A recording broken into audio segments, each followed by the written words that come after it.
So people refer to the R&D Payroll Tax Credit when in fact it's still technically it's called the credit for increasing R&D activities. So it's basically your R&D tax credit for income tax purposes. What they did was they said, you know what, a lot of startups generally are not in a tax-paying position. And in addition, you have to burn through your net operating losses first before you start utilizing your R&D tax credit. So a lot of true startups that are doing R&D, and it's R&D intensive before they actually even have a product, were not able to benefit from the R&D tax credit.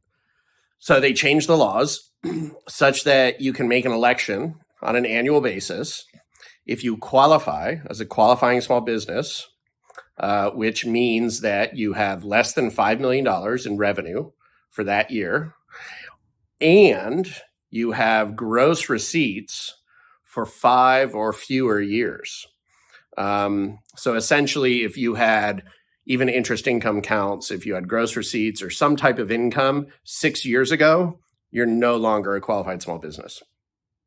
So as long as you qualify as a qualified small business, you make an election on your timely filed income tax return. You cannot amend to make this election.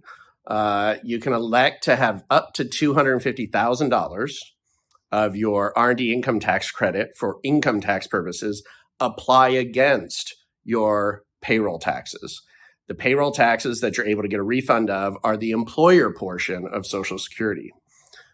You are able to get this refund starting the quarter after you file your income tax return.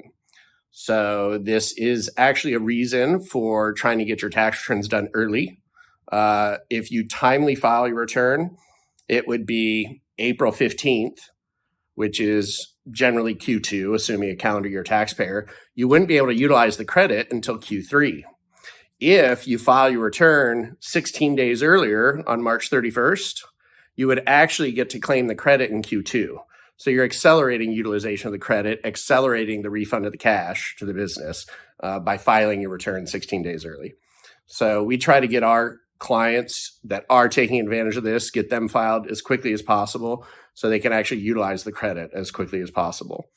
The credit is actually a refund that comes from the IRS. So you will normally pay in your employer Social Security taxes as normal throughout the quarter. At the end of the quarter, when you file your Form 941, your quarterly tax return, you will claim the credit on that return, and that will cause you to have overpaid your Social Security tax.